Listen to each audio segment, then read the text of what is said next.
We're joined now by Kelly Seuhs, our Extension Alfalfa Specialist. Kelly, Wesley mentioned last week on the Mesonet that alfalfa weevils may be arriving a little bit earlier than usual this season, but obviously days like today slow them down. Oh yeah, you bet. Yeah, the Mesonet tool, the alfalfa weevil model is a Mesonet tool is an excellent tool for giving us a heads up of when to start scouting. It actually accumulates the degree days or heat units per day starting January 1, and accumulates them and gives us a starting point to when to start scouting. Some of the more southern counties down in the southern part of the state started seeing some accumulations kind of earlier than normal toward this time of the year, which we see that sometimes, but it gives us a snapshot in time. It's not the full story, because early February we start seeing some warm temperatures, and so we could see some early hatch. But we have weather like this, the cold temperatures that we had about a week ago, and the really cold temperatures we're expecting in the next few days.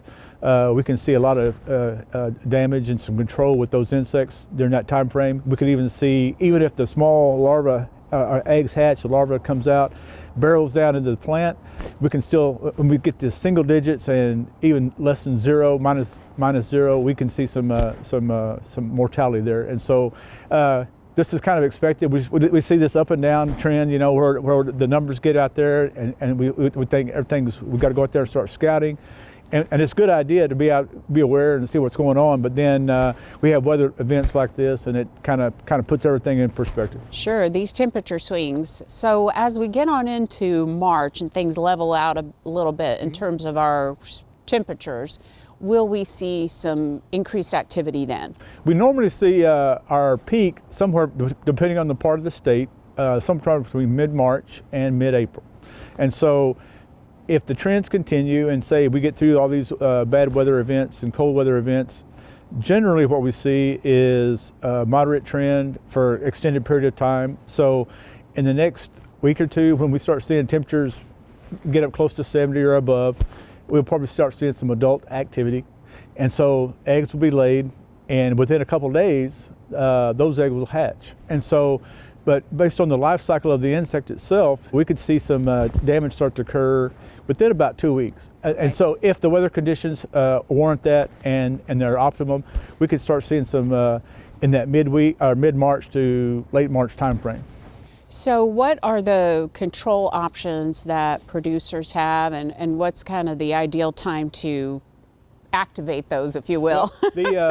We do have several control options. We're in the works. Some of my projects right now are dealing with some resistance issues. We also look at we've also lost some products last year due to EPA cancellations, but we do still have quite a few options. Several pyrethroids, some other non-pyrethroid products, and we also have some. One of the companies I work with has a new product that's hopefully going to be available this year or maybe next year, but hopefully this year. And so we do still have some options. It's just a good idea to be out scouting and work those rotations in when we can to try to prevent resistance as much as possible. Now you have a fact sheet that you want to guide producers to with more information? Current report 7150.